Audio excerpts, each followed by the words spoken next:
her being killed. Let's get an update from her. Patricia, thanks very much for joining us. That accident looks really terrible. I can only imagine seeing it live and up close. One gets a sense of the enormity of what happened today.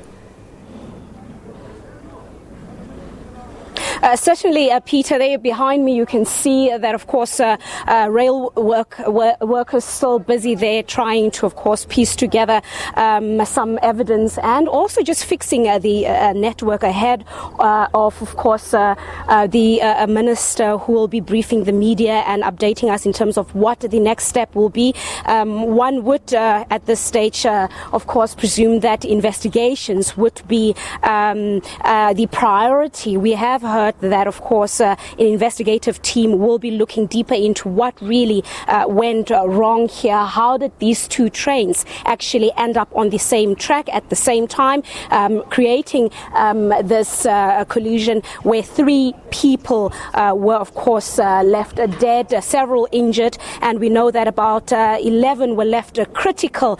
So a lot of work being done here, and of course we have to now take this story forward and really find out who are the 3 people who died during this crash, their loved ones, and what exactly is the necessary steps that will be taken to not just get to the bottom of what went wrong here, but also maybe to compensate those who have been affected, as we know that over 600 people have been left injured, taken to various hospitals around the capital city.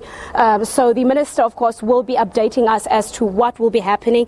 Peter, you would also now have to imagine that this particular railway station, or rather this station will be out of service for a while, so it means that commuters who were getting their train at this particular station are of course severely affected as well. So a lot of inconvenience there. It means that they have to be catered to as well. We know that buses have been arranged to fare the various commuters, and there's also arrangements made for them to be refunded for their tickets and so forth. So in a short while we'll be bringing you the minister's briefing, and where he will be updating us in terms of what the next step is and what are the preliminary investigations that indicate what exactly happened here at the station.